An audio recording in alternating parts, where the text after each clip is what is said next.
Bem, esta conferência se intitula A História do Clímax Vindouro, porque isso é exatamente do que ela trata. Depois de termos visto todas as coisas terríveis que estão sucedendo nesta terra, e como se levantam dois grupos, e como finalmente esses dois grupos vão se chocar. E é tão óbvio que um grupo está na grande maioria, mas eles não têm absolutamente nenhuma possibilidade de obter êxito. Portanto, o que nos resta fazer é ter fé. Lembram-se de Apocalipse 18, 1 a 4? Depois disto, vi outro anjo descer do céu com grande poder, e a terra foi iluminada com sua glória. E clamou com potente voz, dizendo: Caiu, caiu a grande Babilônia, e se tornou habitação de demônios, e guarida de todo espírito imundo, e moradia de toda ave imunda e aborrecível. Porque todas as nações beberam do vinho do furor da sua fornicação, e os reis da terra fornicaram com ela, e os mercadores da terra se enriqueceram da potência de seus deleites. E ouvi outra voz do céu que dizia: Saí dela, povo meu, para que não sejais participantes de seus pecados, nem recebais uma porção de suas pragas. Assim que, bem pouco antes do fim dos eventos deste planeta, há uma chamada para que saiam de todo o sistema babilônico, do qual nós falamos nestas conferências. E então virá o fim. Isaías 24, 5 diz: E a terra se contaminou com seus moradores, porque transgrediram as leis, falsificaram o direito, quebrantaram o pacto eterno. É isso que eles fizeram. E nós já vimos como eles o fizeram. Vimos como a lei foi alterada, como o catolicismo diz que vale mais do que a Bíblia. E por isso falam: não importa, vamos mudar a lei. E vimos que virá o choque entre os que guardam os mandamentos e os que não os guardam. Estes foram os capítulos que nós estávamos vendo até agora, nestas conferências. Mas vamos tratar dos últimos capítulos do Apocalipse. Mas esses capítulos se apoiam em muitos outros textos da Bíblia, a fim de que mostremos um panorama completo. O que é injusto, continue injusto. E o que é imundo, continue imundo. E o que é justo, pratique a justiça ainda. E o que é santo, santifique-se ainda. Eis que logo venho, e trago o meu galardão comigo para recompensar a cada um segundo sua obra. Portanto, Deus está julgando a humanidade. E mais cedo ou mais tarde, sairá um decreto que dirá: consumado está. Chegou até aqui e não passará disso. Os que tomaram uma decisão pela justiça estão cobertos. Os que tomaram uma decisão em favor da injustiça, eles terão tomado uma decisão eterna. O tempo da graça vai chegar ao fim. Então vamos dar uma olhada na tipologia do Egito, pois ela nos fala sobre o que vai acontecer no tempo do fim. Disse também Faraó: Eis que agora o povo da terra se tornou numeroso, e vós o fazeis cessar das suas tarefas. Êxodo 5:5. Este é um versículo interessante. Faraó está repreendendo a Moisés porque permitiu que o povo descansasse de suas cargas. E a palavra descanso aqui é a palavra Shabbat. Assim que, em outras palavras, o faraó está dizendo: você está dando para o povo um Shabat para suas cargas. O que significa dizer, observar o sábado. Você está fazendo com que essa gente guarde o sábado. E Faraó disse: não guardarão o sábado, trabalharão. E duplicou os seus labores. E disse: não vamos lhes dar mais palhas, eles mesmos vão buscá-las. Nada de sábado. E qual foi a reação de Deus? Quando o faraó fez uma lei que proibia que o povo de Deus observasse o sábado, o que aconteceu? Vieram as pragas. Vi no céu outro sinal, grande e admirável. 7 anjos que tinham as 7 últimas pragas, porque com elas se consumava a ira de Deus. Apocalipse 15:1. Assim que, evidentemente, nesse tempo, depois que estas leis forem feitas e depois que tenham sido decretadas, as pragas virão. No Egito foi feita uma lei proibindo que as pessoas observassem o sábado. E quando essa lei foi feita e foi implementada, vieram as pragas. Naquele momento houve 10 pragas, porque era uma tipologia. Mas agora são 7 pragas. Este é o último evento. E isto significa que nenhuma dessas pragas afetará o povo de Deus. E então virá o tempo do fim. Portanto, a pergunta é, como vai ser esse fim? O que ensina a Bíblia? O que ensina o mundo? Vamos ver que o o mundo ensina é exatamente o contrário do que a Bíblia ensina. E é um fenômeno muito estranho. Bem, ruína e destruição. A pergunta é, há esperança? Bem, se não houvesse, não poderíamos sorrir. Vejamos Tito 2,13. Aguardamos a esperança bem-aventurada e a manifestação gloriosa do nosso grande Deus e Salvador Jesus Cristo. Esta é a esperança, e é a única esperança que temos. Esta é a solução para o problema. Agora, como será quando Jesus vier? Há tantas doutrinas no mundo aí fora. As pessoas estão esperando a chegada de um Messias.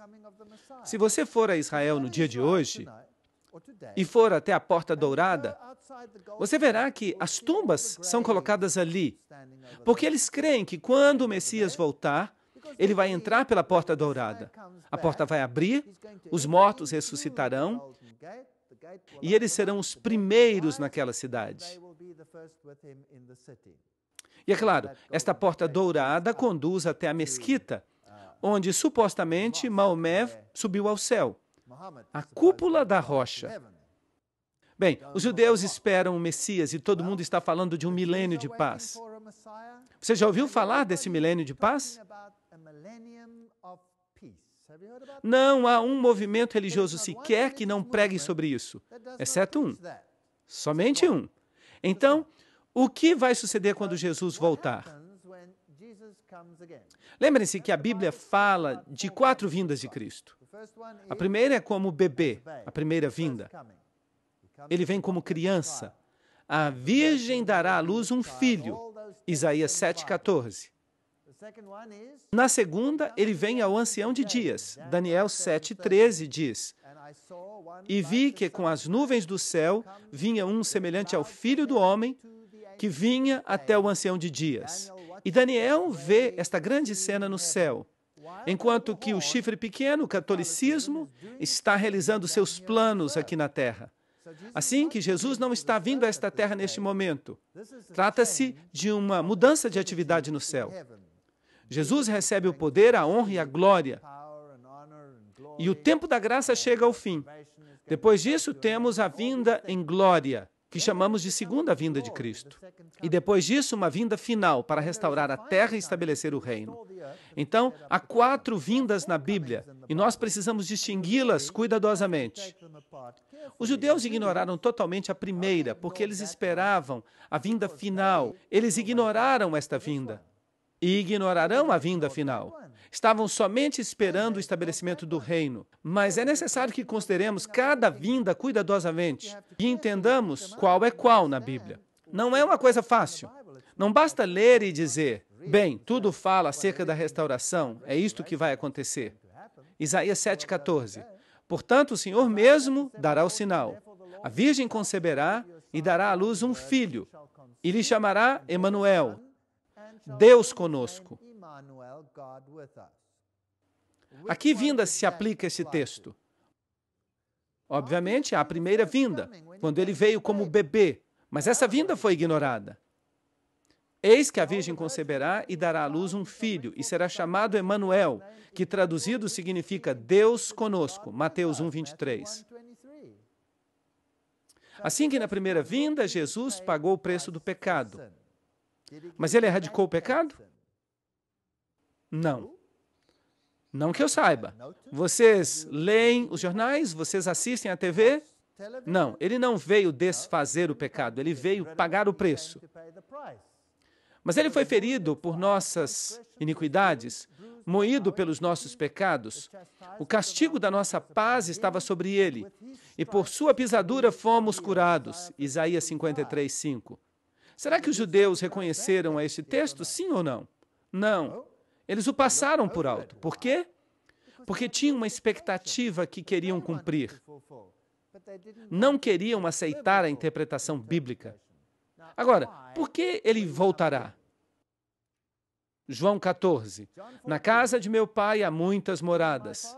Nós deveríamos conseguir recitar isto de memória. Mas se assim não fosse, eu vos teria dito, pois vou preparar-vos lugar.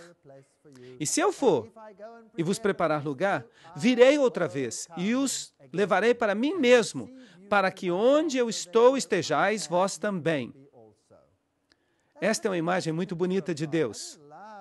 Esta imagem me encanta.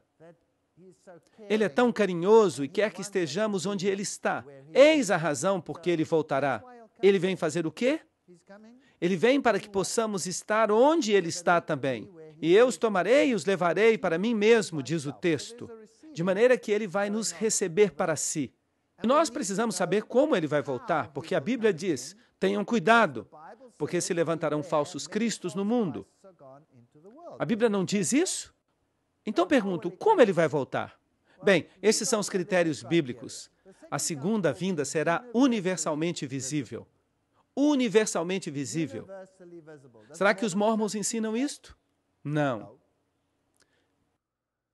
Eis que vem com as nuvens e todo olho verá. Apocalipse 1:7. Isso significa que não haverá ninguém que não se dê conta de que ele veio. Bem, como esse texto se encaixa no arrebatamento secreto? Há um problema aqui, não é verdade? Não se pode ter um arrebatamento secreto quando todo o olho verá. Não há nada secreto, todo o olho verá. Porque como o relâmpago que sai do Oriente e se mostra até o Ocidente, assim será também a vinda do Filho do Homem. Mateus 24:27. Há algo secreto mencionado neste verso? Não creio. Parece bastante visível. Ele será universalmente visível quando voltar. Agora, a Bíblia fala que ele voltará com as nuvens. O que significa isto? Será que significa que ele vai voltar num dia de chuva? Aquele que faz das nuvens a sua carroça, aquele que anda sobre as asas do vento. Salmo 104:3. Se considerarmos o paralelismo hebraico neste versículo, as nuvens servem, então, de sua carroça. Os carros de Deus são 20.000 e vários milhares de anjos.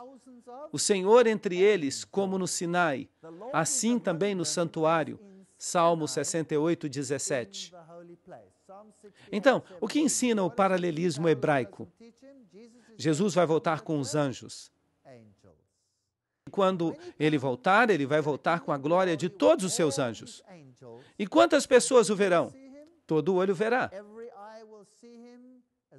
Como o relâmpago brilha desde o oeste, assim será a vinda do Filho do Homem. E verão o Filho do Homem voltando nas nuvens do céu com poder e grande glória. Mateus 24:30. Percebem o quadro?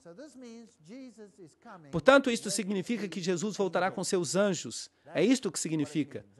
E quando se manifeste o Senhor Jesus no céu com os anjos do seu poder. 2 Tessalonicenses 1:7. Devemos observar todos esses textos, alinhá-los uns com os outros, para que não sejamos enganados e possamos compreender exatamente o que vai acontecer quando ele voltar.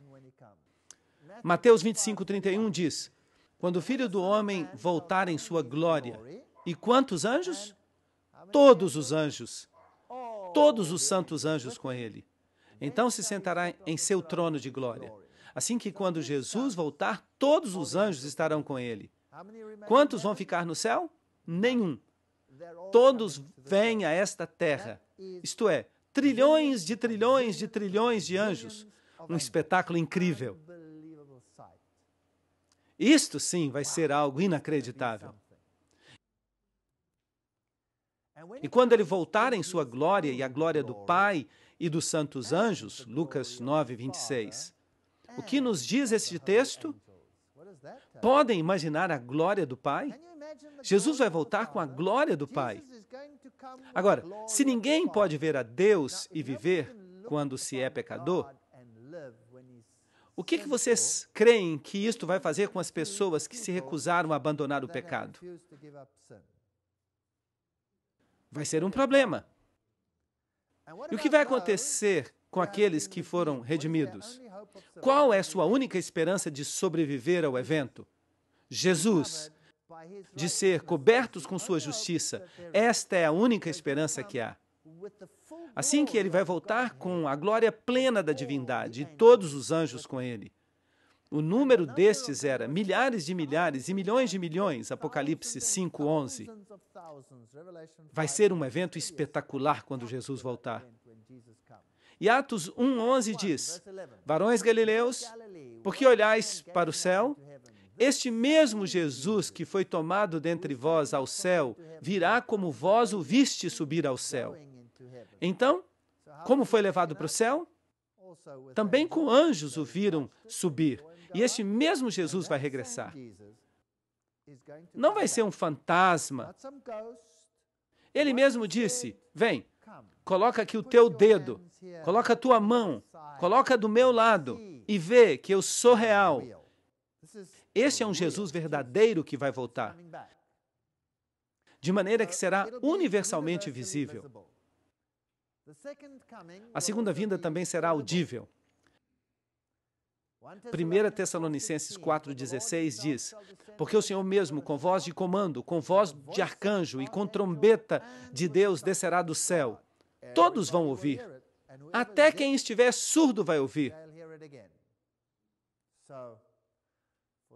Se houver alguém entre vocês com problema de audição, você também vai ouvir. Até mesmo os mortos vão ouvi-lo.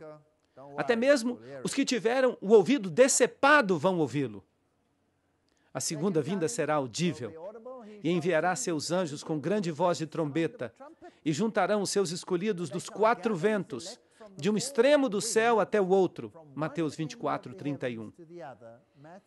Mas quem vai reunir o povo de Deus? Será que há algo secreto e silencioso nisto? Não. Vai ser um evento espetacular e todos os escolhidos serão reunidos desde os diversos rincões da terra. E há aqui um critério muito importante. Ele não vai pisar na terra. Ele não vai pisar na terra. Os mortos em Cristo ressuscitarão primeiro, de maneira que há uma ressurreição dos mortos. É uma ressurreição daqueles que estão em Cristo. Eles vão ressuscitar.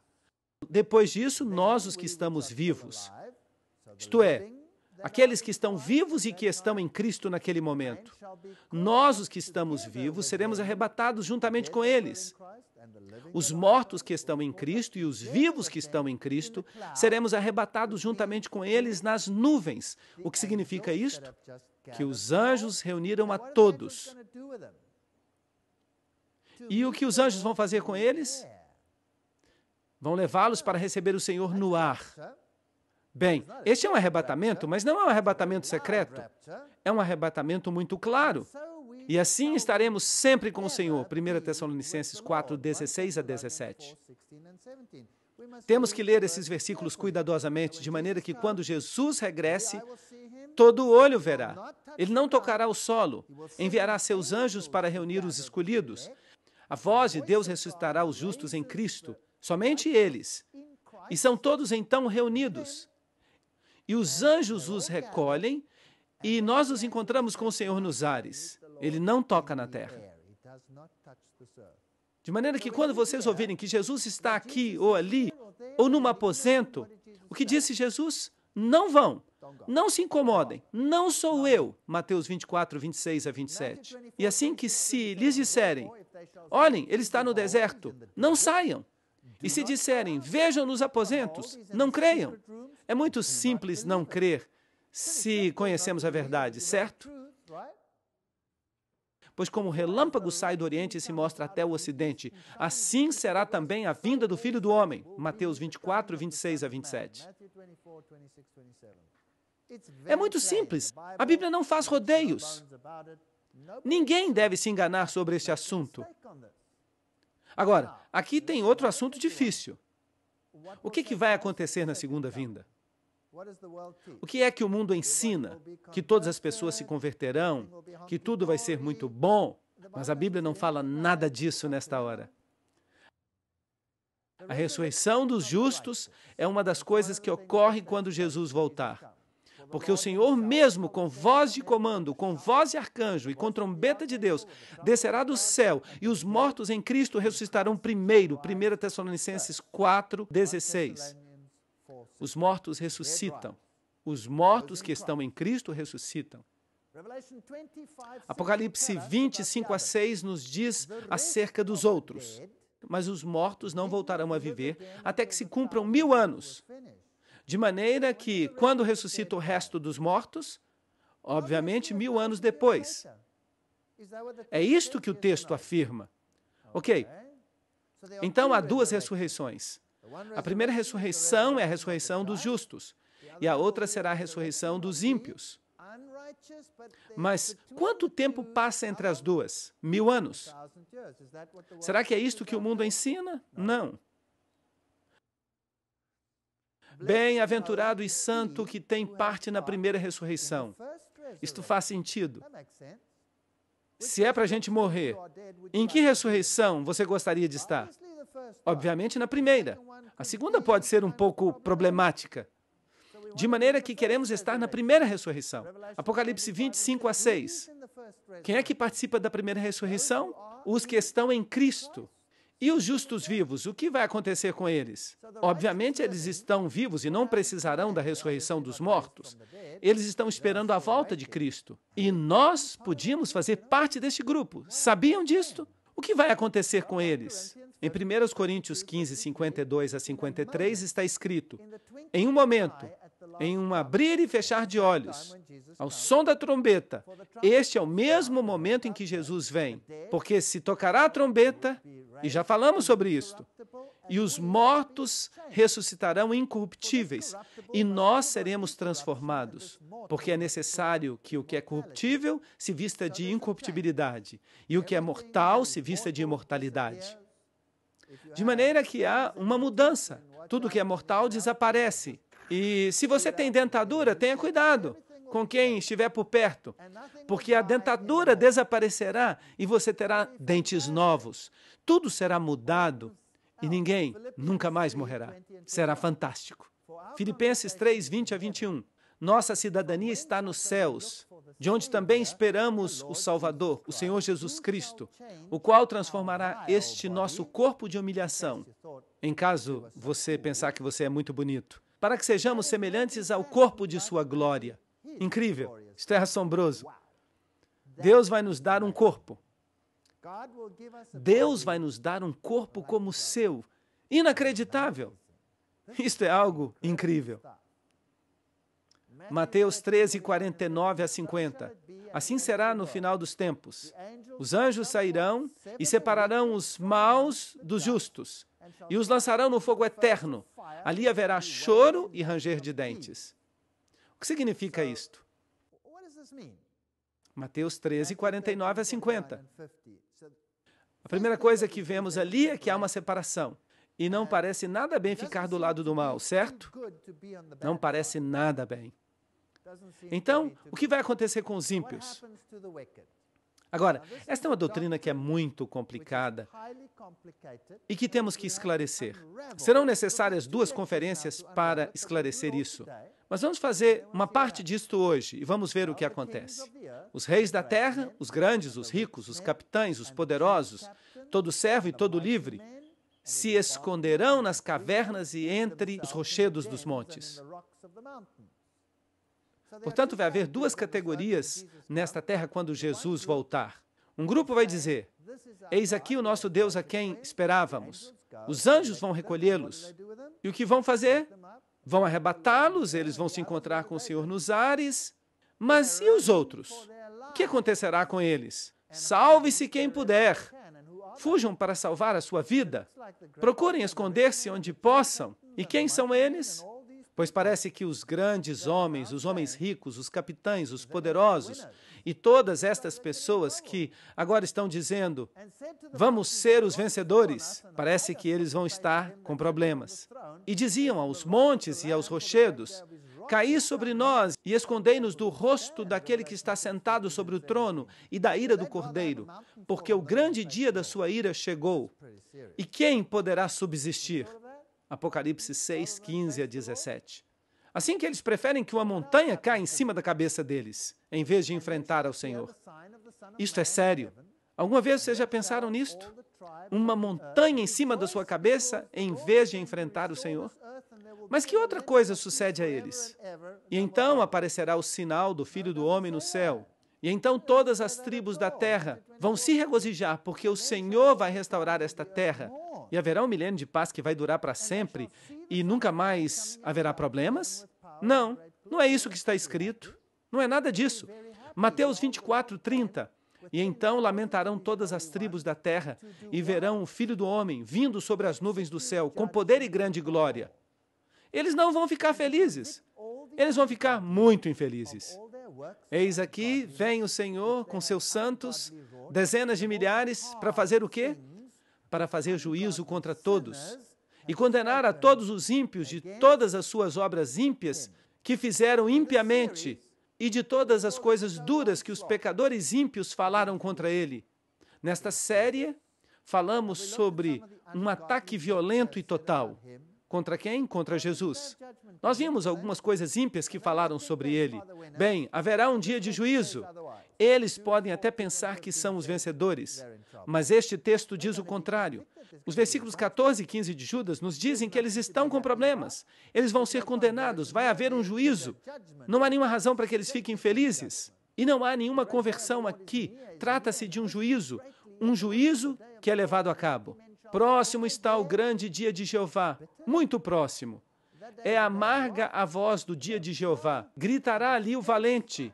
Será um dia de ira aquele dia, um dia de angústia e de aperto, um dia de isolamento, dia de trevas e escuridão, dia de nuvens e escuridade. Sofonias 1, 14 a 15. Quem é que ensina isto no mundo?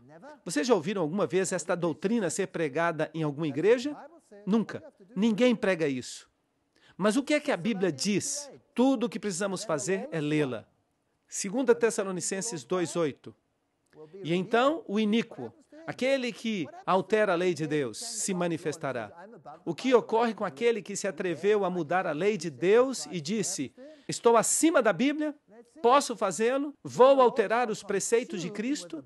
O que ocorre com ele? Vejamos. A quem o Senhor matará com o espírito de sua boca e destruirá com o resplendor de sua vinda. 2 Tessalonicenses 2:8. Isto é duro, angustiante, realmente duro. Assim, que pode falar palavras altivas agora, mas não vai continuar assim por muito tempo.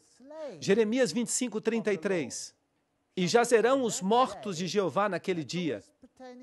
Esta é uma expressão que sempre fala da segunda vinda, quer no Antigo Testamento ou no Novo Testamento. Há uma harmonia perfeita. Os mortos, naquele dia, desde um extremo da terra até o outro, não receberão luto, não serão recolhidos, não serão enterrados. Como esterco ficarão sobre a face da terra. Jeremias 25:33. Por que não serão recolhidos? Não há ninguém para recolhê-los. Por que não vão ser sepultados? Porque não há ninguém para sepultá-los. Onde estarão aqueles que poderiam sepultá-los? Terão ido embora. E não vai ser nada secreto. Percebam que eu só estou lendo a Bíblia. Tudo o que estou falando é bíblico. Vou consumir totalmente todas as coisas da terra, diz Jeová. Consumirei tanto o homem quanto o animal. Vou consumir as aves dos céus e os peixes do mar e as pedras de tropeço para os ímpios. E cortarei o homem da face da terra, diz Jeová. Será que os animais pecaram? Por que é que o Senhor vai destruir todos os animais também? Por causa do pecado que estão sofrendo. Os animais se degradaram, se tornaram enfermos. Se vocês já estudaram a paleontologia, vocês sabem que os animais eram enormes no passado. Tudo era muito mais grande do que é hoje. E eu aposto que nenhum cachorro padecia as enfermidades que agora padecem. Não creio que os animais sofressem naquela época como sofrem agora. Em sua misericórdia, Deus vai pôr um fim em toda a criação. Então, quem é que vai ficar vivo nesta terra quando Jesus voltar? Ninguém. Exceto uma pessoa. Mas daqui a pouco eu falo sobre isto. Assim que tudo vai ser destruído. Será que isso se parece com o que o mundo anda pregando hoje em dia?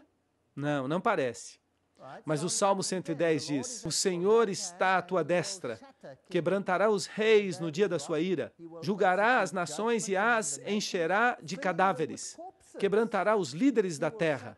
Salmo 110, 5 e 6. Então, o que vai acontecer com essa gente que ficou falando de maneira tão altiva contra ele? Eles vão morrer. Vão morrer. Jeremias 4, 23 a 28. Olhei a terra e eis que estava assolada e vazia, e os céus, e não havia luz neles. Olhei para os montes, e eis que se abalavam, e todas as colinas foram destruídas. Olhei e não havia homem, e todas as aves do céu se foram. Há harmonia entre os profetas ou não? Claro que há. Olhei e eis que o campo fértil se tornou em deserto. E quantas cidades? Todas as suas cidades foram assoladas diante de Jeová, diante do ardor de sua ira. Porque assim disse Jeová: toda a terra será assolada, mas não a destruirei completamente. Por isso ficará de luto a terra, e os céus em cima escurecerão. Porque eu falei, eu pensei, e não me arrependi, nem desistirei disso. Portanto, embora aqui tudo esteja morto, ainda não é o fim. Ainda há outras coisas pela frente. Muitas coisas interessantes vão ocorrer. E temos que esclarecer isso, de maneira que este arrebatamento não será secreto. Mateus 24, 38 a 42.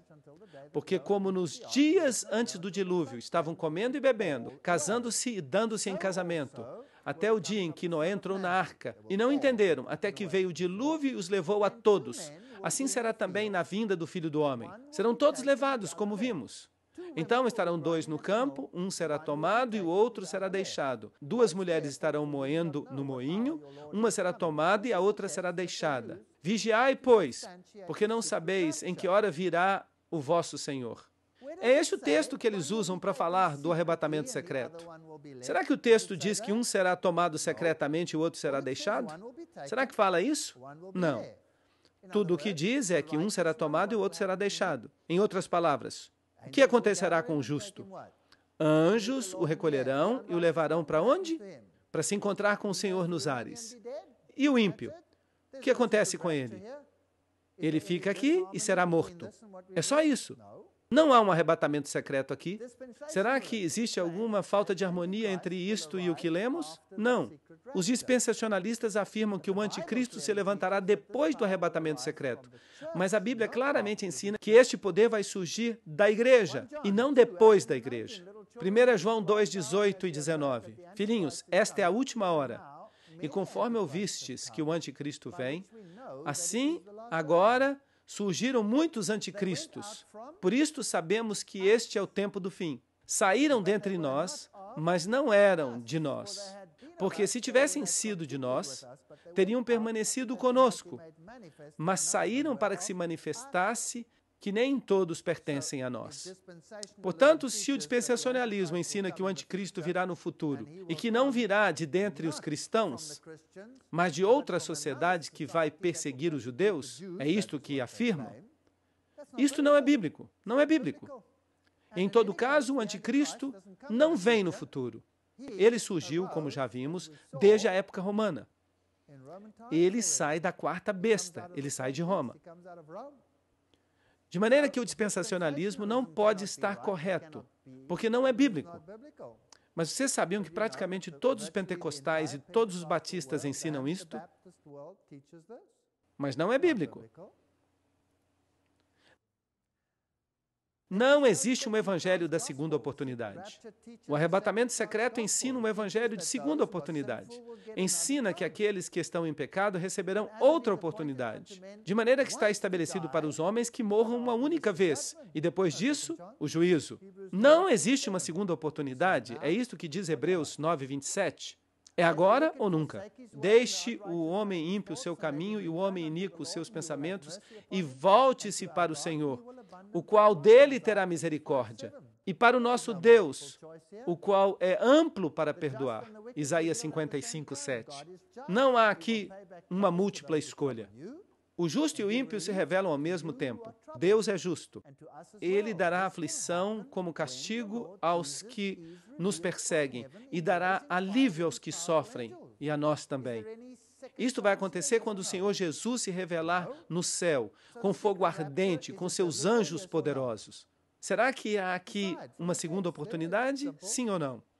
Será que haverá um arrebatamento secreto? Será que ele é bíblico? Sim ou não? Decidam com base no texto bíblico. Ele está aí. É simples. A Bíblia não pode mentir. Deixai crescer juntamente um com o outro até a colheita. E no tempo da ceifa eu direi aos ceifeiros: recolhei primeiro o joio e atai-o em feixes para ser queimado. Depois recolhei o trigo para levá-lo ao meu armazém. Mateus 13:30. Será que isso é um arrebatamento secreto com uma segunda oportunidade? Não. Tudo acontece quando o Senhor volta. Assim que praticamente quase todo mundo protestante está ensinando uma doutrina jesuíta, a ideia de Alcácer e Rivera, com o futurismo, o preterismo. As duas doutrinas começadas pelos jesuítas, as duas são ensinadas no mundo protestante. Elas não são bíblicas, são uma mentira flagrante para enganar as pessoas de modo que não obedeçam aos preceitos de Deus. O arrebatamento não é secreto. O povo de Deus, aqueles que lavaram as suas roupas no sangue do Cordeiro, têm que passar pela tribulação. Eles não serão arrebatados antes dela. E eu pergunto, será que os israelitas foram arrebatados quando as pragas caíram sobre eles? Não. Eles estavam ali e viram uma diferença entre eles e os outros. E logo eles foram levados. E o que sucedeu a Faraó e a seu exército? Foram destruídos. Esta é uma tipologia. É uma pequena representação de uma realidade maior no final dos tempos. Então um dos anciãos falou, dizendo: estes que estão vestidos com vestiduras brancas, quem são? De onde vieram? E eu disse: Senhor, tu o sabes. E ele me disse: estes são os que saíram da grande tribulação e que lavaram suas roupas e as embranqueceram no sangue do Cordeiro. Apocalipse 7, 13 a 14. Eles têm que passar pela tribulação. Não estão a salvo da tribulação. O arrebatamento secreto ou a teoria do arrebatamento ensinam que os cristãos serão liberados da tribulação, que eles serão arrebatados. Mas isto não é bíblico, como podem ver. Este é o Senhor a quem esperamos. Nós desfrutaremos e nos alegraremos em sua salvação. Isaías 25, 9. Dois grupos. Um gemendo e o outro se regozijando. De maneira que não há arrebatamento secreto. Há uma vinda gloriosa do Senhor. E há uma destruição dos ímpios vivos. Mas e os vivos que estiverem mortos? Permanecerão mortos. Que, de fato, não é uma maneira estranha de dizer isso, certo? Os mortos que morreram em pecado permanecerão mortos. Por quanto tempo? 1000 anos. E quais são os sinais da sua vinda? Guerra e angústia entre as nações, terremotos. Será como nos dias de Noé. O evangelho será pregado em todo o mundo, haverá tribulação, falsos cristos se levantarão e haverá sinais no sol, na lua e nas estrelas. Nós já vimos muitos desses sinais nestas conferências e nos nossos temas. Em Mateus 24, 2 a 3, é Jesus quem fala. Vem tudo isto? De certo vos digo que não ficará pedra sobre pedra que não seja derribada. Isso era uma tipologia do que ia acontecer na terra. Deus vai fazer uma destruição completa. E estando ele sentado no Monte das Oliveiras, os discípulos se aproximaram, dizendo: diz-nos, quando serão estas coisas? Que sinal haverá da tua vinda e do final dos séculos? Mateus 24. De que maneira estava o templo? Esta é uma réplica do templo. Quando foi destruído por Tito, começaram a queimá-lo e se supunha que ele deveria ser preservado. Mas dispararam flechas de fogo e ele queimou como palha. O ouro derreteu, escorreu para baixo, entre as pedras, e depois que os incêndios terminaram, os soldados rasparam cada uma das pedras para recolher os metais fundidos. Aqui está o menorá, um emblema dele no arco de Tito, quando os escravos o estavam levando de volta a Roma. Próximo está o grande dia do Senhor. Próximo, às portas. É amarga a voz do dia do Senhor. Gritará ali o valente. Dia de ira será aquele dia. Dia de angústia e de aperto. Dia de alvoroço e isolamento. Dia de trevas e obscuridade. Dia de nuvens e escuridão. Não vai ser um dia agradável. Então haverá sinais no sol, na lua e nas estrelas, e na terra angústia das gentes, confusas por causa do bramido do mar e das ondas. E os homens desmaiarão de terror. Não será um momento alegre? Lucas 21, 25 a 26. Mateus 24, 7. E se levantará nação contra nação e reino contra reino. Este é um texto interessante. E haverá pestes e fomes e terremotos em vários lugares. Nação contra nação, reino contra reino. A palavra nação no original é a palavra etnos. Conseguem ver? Grupo étnico contra grupo étnico. E depois reino contra reino. Isso fala de nações com fronteiras definidas. Sim, haverá guerras entre as nações, mas dentro das nações haverá etnos contra etnos, ou seja, etnias contra etnias. Aqui, os Tutis e os Hutus, e terríveis conflagrações, e o ódio que vai sendo construído entre as raças e entre as culturas e todas essas coisas. Tudo isso vai ocorrer nos últimos dias. Em Cristo temos que nos elevar acima destas coisas. Não há negro, não há branco, não há amarelo, não há nação, não há nada. Somos todos irmãos e irmãs em Cristo. Mas só em Cristo isto pode funcionar. Não pode funcionar entre os seguidores de Lúcifer.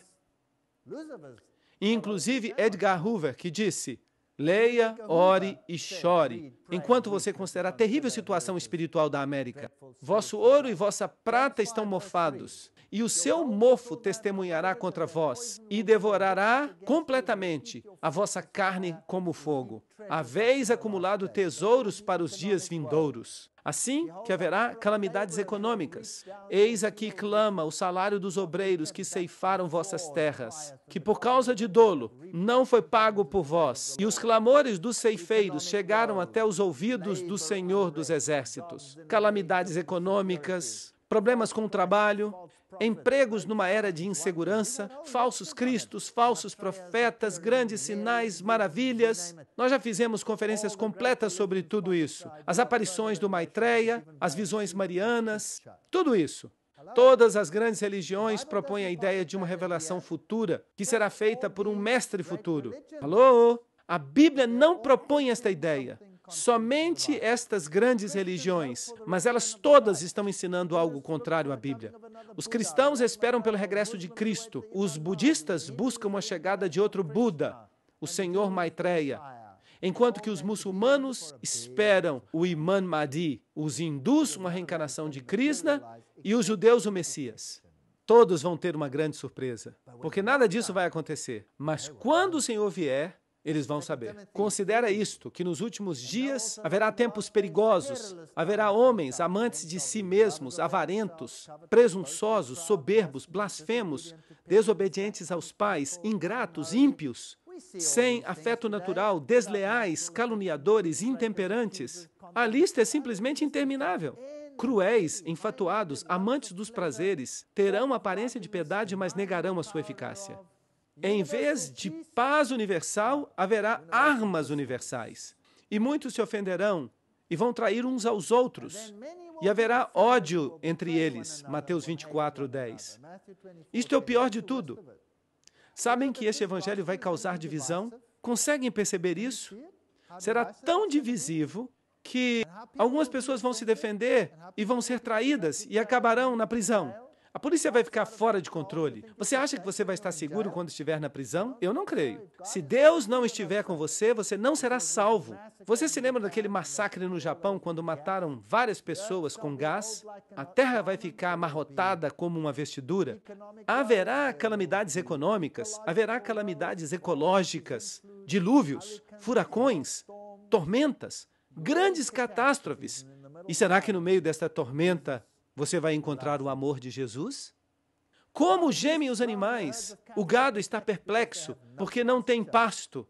Sim, os rebanhos de ovelhas estão desolados. Ó Senhor, a ti clamarei, porque o fogo devorou os pastos do deserto. Grandes incêndios. Na terra não haverá leite ou mel. Isto aqui aconteceu na Austrália, no último episódio do El Niño. Aqui estão os incêndios da Califórnia e os problemas com a AIDS. Que ninguém se engane a si mesmo. Estamos sendo arrastados para uma catástrofe, disse Walter Lippmann. Alguns sinais adicionais: aumento do conhecimento, aumento da atividade demoníaca, desvio da fé, calamidades econômicas, aumento dos falsos ensinos, aumento no tráfego e na velocidade, desobediência, anarquia. Mas tu, Daniel, sela as palavras e fecha o livro até o tempo do fim. E em breve, o saber se multiplicará. A palavra de Deus ficará clara. Também haverá conhecimento literal, que incrementará. E isso vai contribuir para a difusão do Evangelho. E haverá muitos espíritos imundos, e rãs, e todos estes animais, e falsos profetas, e todas estas coisas estranhas quando o Senhor voltar. São espíritos de demônios que operam milagres. E eu gosto da passagem de Naum 2:4. Os carros se precipitarão às ruas, e o seu aspecto será como tochas acesas. Correrão como relâmpago. Será que Naum estava falando dos carros antigos? Não creio. Me parece que ele viu um carro como este, tráfego rápido. Tende paciência até a vinda do Senhor. Tende também paciência. Confirmai o vosso coração, porque a vinda do Senhor está próxima. São Tiago 5:7-8.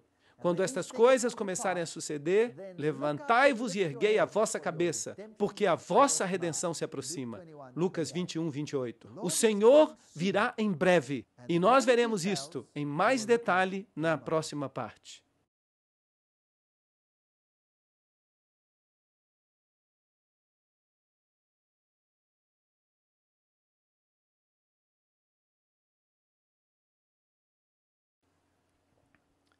Bem, nós vimos os sinais da volta do Senhor e vimos que quando essas coisas começarem a suceder, nós temos que levantar a nossa cabeça porque a nossa redenção se aproxima. Lucas 21:28.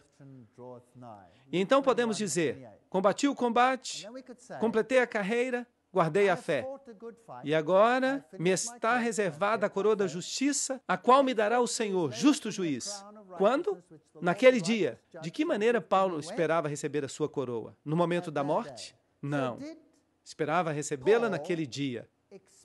E não somente a mim, mas a todos os que amam a sua vinda. 2 Timóteo 4:7-8. De maneira que a recompensa vem quando? Quando o Senhor voltar. Mas que ensina o mundo? Algo totalmente diferente.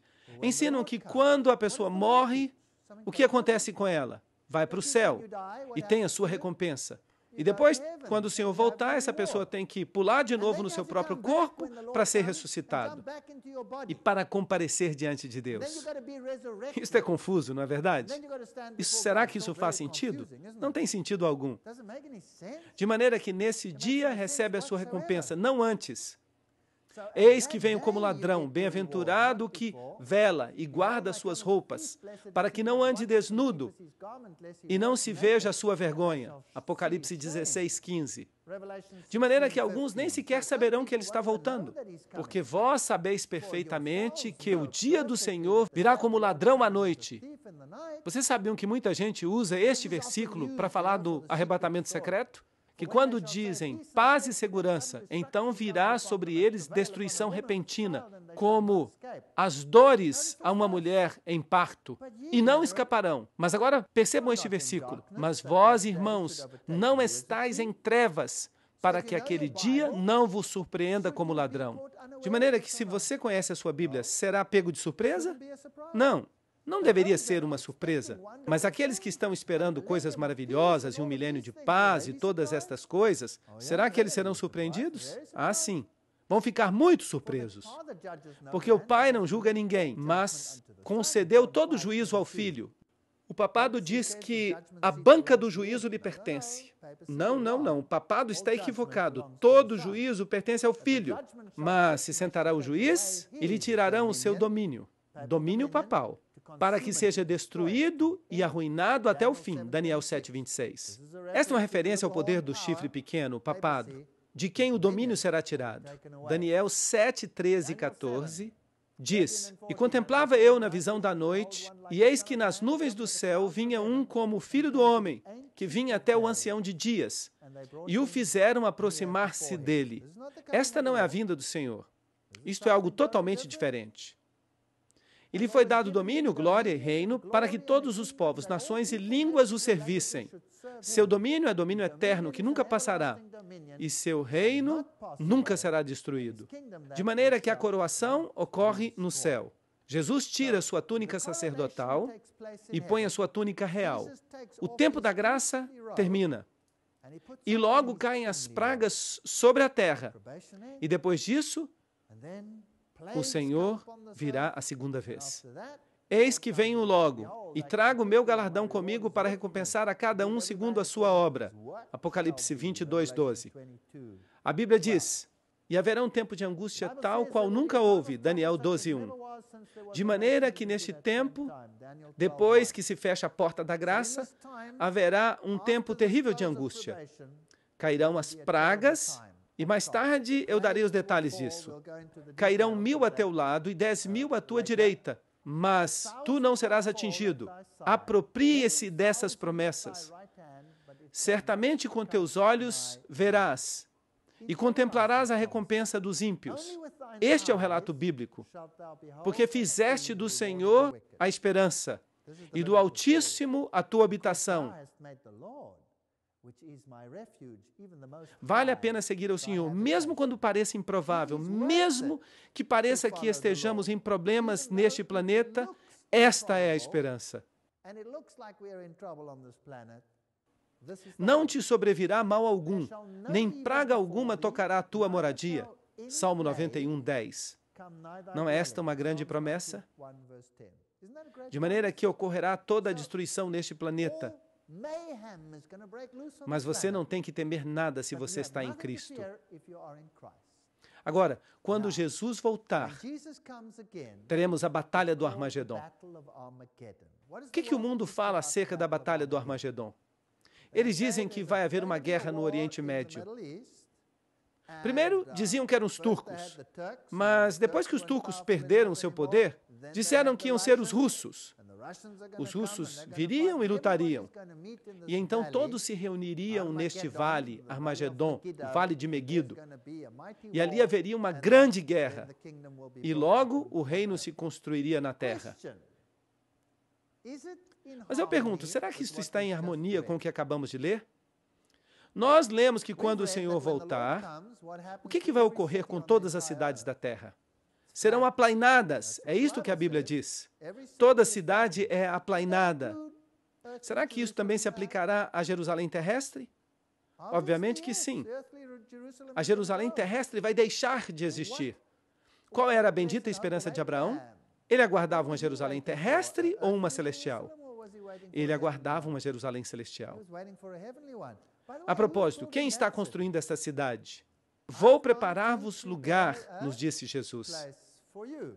Então, o que é esta batalha do Armagedon?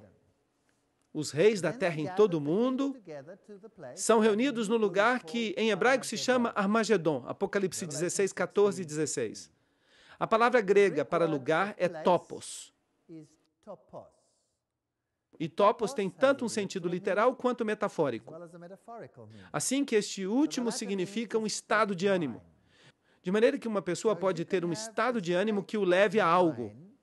Portanto, Satanás vai incluir um estado de ânimo nas pessoas do mundo que os vai forçar a buscar a morte daqueles que se recusam a obedecer às suas ordens. Será que isso faz sentido? Porque topo significa também um estado de ânimo. Joel o chama de Vale de Jeosafá. Ok. Zacarias declara que as nações se reuniriam em Jerusalém, no sentido em que elas lutariam contra o povo de Deus. Reunirei a todas as nações e as farei descer ao Vale de Josafá. Joel 3:2. Porque eu reunirei a todas as nações para combater contra Jerusalém. Zacarias 14:2. Será que a Bíblia está se contradizendo? Não creio. Vejam que o que a Bíblia está fazendo aqui é descrever uma tipologia. O Vale de Josafá é o lugar onde Deus interveio e lutou em favor dos filhos de Deus. E Jerusalém é um tipo do povo de Deus. Deus intervirá e lutará em favor do povo de Deus. E quem vai destruir o ímpio com o resplendor de sua vinda? Jesus. Serão os russos? Não. O Senhor os matará com o resplendor de sua vinda. E não algum poder anticristo que vai ser conquistado em algum lugar do Oriente Médio. O sexto anjo derramou a sua taça sobre o grande rio Eufrates, e a água dele secou, para que estivesse preparado o caminho dos reis do Oriente. Apocalipse 16, 12. Será que eles são os russos ou os turcos? Quem quer que sejam, não está em harmonia com o resto da Bíblia. Agora, aqui está o Vale de Meguido. E ali, mais acima, Acabe tinha sua fortaleza. E este foi um dos currais onde se atavam os cavalos, onde eles podiam comer e beber ou fazer o que quisessem. Ali havia cisternas com água, e ali foram travadas grandes guerras. Portanto, este Vale de Meguido é um lugar muito interessante. E quando você está no Vale de Meguido, há um monte que aparece proeminentemente. É o Carmelo.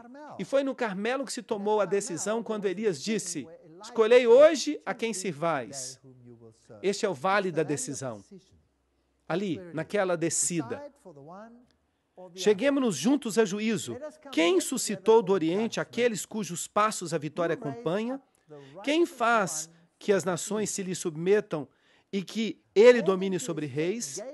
Ele os entrega a sua espada como pó e ao seu arco como pragana arrebatada pelo vento. Do que Isaías está falando aqui? Quem é este rei do Oriente? É o Messias. É Jesus. Sim, é o Messias. Estamos absolutamente seguros disso? Vamos confirmar. Está aqui em Ezequiel 43, 1 a 2. E me levou logo à porta, a porta que dá para o Oriente. E aqui, a glória do Deus de Israel, que vinha do Oriente. Com quem vem? Vem com todos os seus anjos e vem com a glória do Pai, assim como também com sua glória. E o ruído era como o ruído de muitas águas, e a terra resplandecia por causa de sua glória. Quem são estes reis do Oriente que vêm? Jesus e seus anjos. Esta é a única solução em harmonia com a Bíblia que se pode encontrar. Eis que vem o Senhor com suas santas dezenas de milhares para fazer juízo contra todos. Não vai acontecer um Armagedon literal, com todas as nações do mundo reunidas em um vale pequeno. Elas não caberiam ali em primeiro lugar. Mas ele vai condenar a todos os ímpios de todas as suas obras ímpias que haviam feito impiamente e de todas as coisas duras que os pecadores ímpios falaram contra ele. Judas 14, 15. É isto que vai acontecer. Estava vestido com uma roupa manchada de sangue, e seu nome é o Verbo de Deus e exércitos celestiais. Estamos entendendo que tipo de guerra vai ser esta guerra? Vai ser uma guerra celestial, uma intervenção celestial. E os exércitos celestiais o seguiam vestidos de linho finíssimo, branco e limpo. Eles o seguiam em cavalos brancos. De maneira que esta guerra será a intervenção de Deus. Assim que o Armagedon é o monte da decisão aqui nesta terra, é quando Cristo intervém em favor de seu povo. De sua boca sai uma espada aguda para ferir com ela as nações. E ele as regerá com cetro de ferro. E ele pisa o lagar do vinho do furor e da ira do Deus Todo-Poderoso. Destruição da grande cidade. E que cidade é esta? Babilônia. Babilônia espiritual. Todos eles se reúnem na cidade dividida em 3 partes. Então, o que vai acontecer com Babilônia? Quando vê que a sua sorte está lançada, esta aliança entre os poderes do dragão e dos poderes da besta e dos poderes do falso profeta, o que vai acontecer com eles? Tudo vai desmoronar, tudo vai se desintegrar. E as cidades das nações cairão, E a grande Babilônia vem em memória diante de Deus para lhe dar o cálice do vinho do ardor de sua ira. Toda esta aliança, esta confederação de segredos e mentiras, vai ser exposta pelo que ela é de fato e vai desintegrar. Então houve relâmpagos e vozes e trovões e um grande tremor de terra, um terremoto tão grande qual jamais houve desde que os homens têm estado sobre a terra. Apocalipse 16, 18. Portanto, a sustentação vai ser retirada de debaixo de toda a cidade. Bum! E as cidades das nações caíram, e toda a ilha fugiu. Isto é interessante. E os montes não foram achados. Assim que as montanhas vão desmoronar, esse terremoto vai fazer algo, e as ilhas vão desaparecer. Duas possibilidades.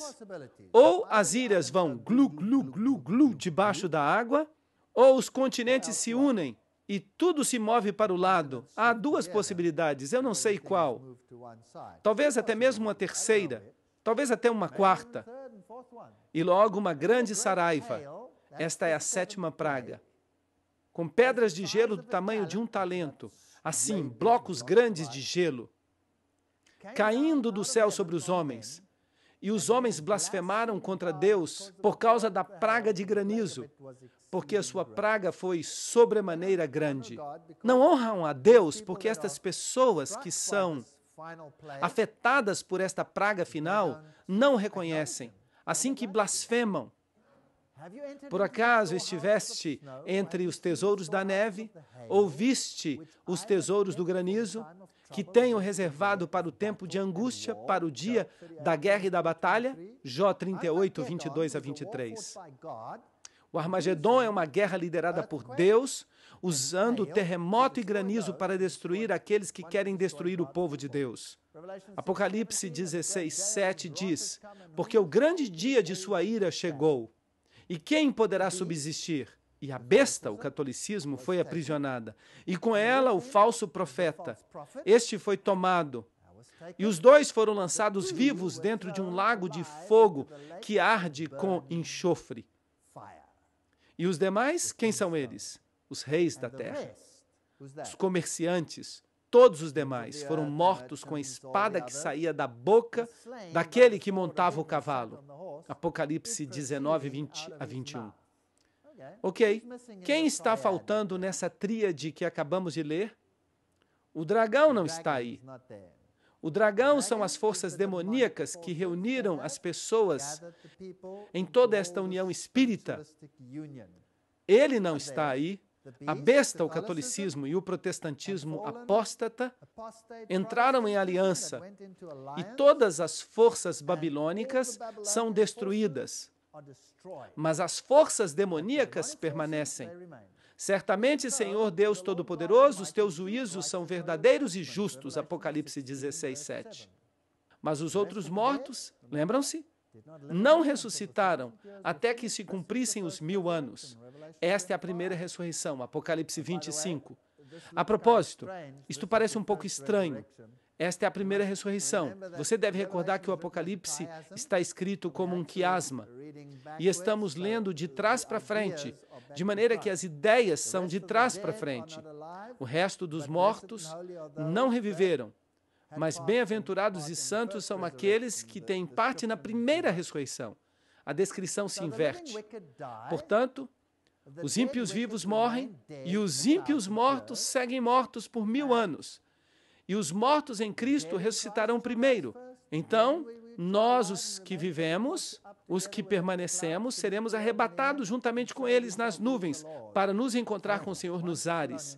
E assim estaremos sempre com o Senhor. Assim que os justos vão para o céu, os justos mortos, os justos vivos, trasladados ao mesmo tempo, eles sobem, o resto está morto, portanto os justos mortos junto com os justos vivos são trasladados para encontrar com o Senhor nos ares. Isto é bíblico? Sim.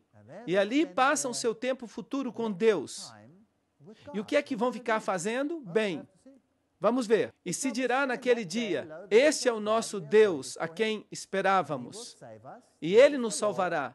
Nós nos regozijaremos e nos alegraremos em sua salvação. Isaías 25, 9. Ou você pertence ao grupo que vai se regozijar, ou pertence ao grupo que chora e se lamenta. 2 Timóteo 1,12. Eu sei em quem eu creio, e estou bem certo de que é poderoso para guardar o meu depósito. Para quê? Para aquele dia. De que dia estão falando sempre? Da vinda de Cristo. Não existe essa coisa de que a gente vai para o céu quando a gente morre. Ou que a gente vai para o inferno quando a gente morre. Quando a gente morre, a gente fica na sepultura. E quando somos ressuscitados, ou fazemos parte da ressurreição da vida, ou da ressurreição da morte. Uma das duas. Agora, vamos continuar com este relato e vamos ver o panorama mais amplo do que vai acontecer durante o milênio. Que história é essa do inferno? Vamos tratar disso em detalhes. Existe ou não existe? E depois disso, vamos ver o que vai acontecer na ressurreição final do reino de Deus.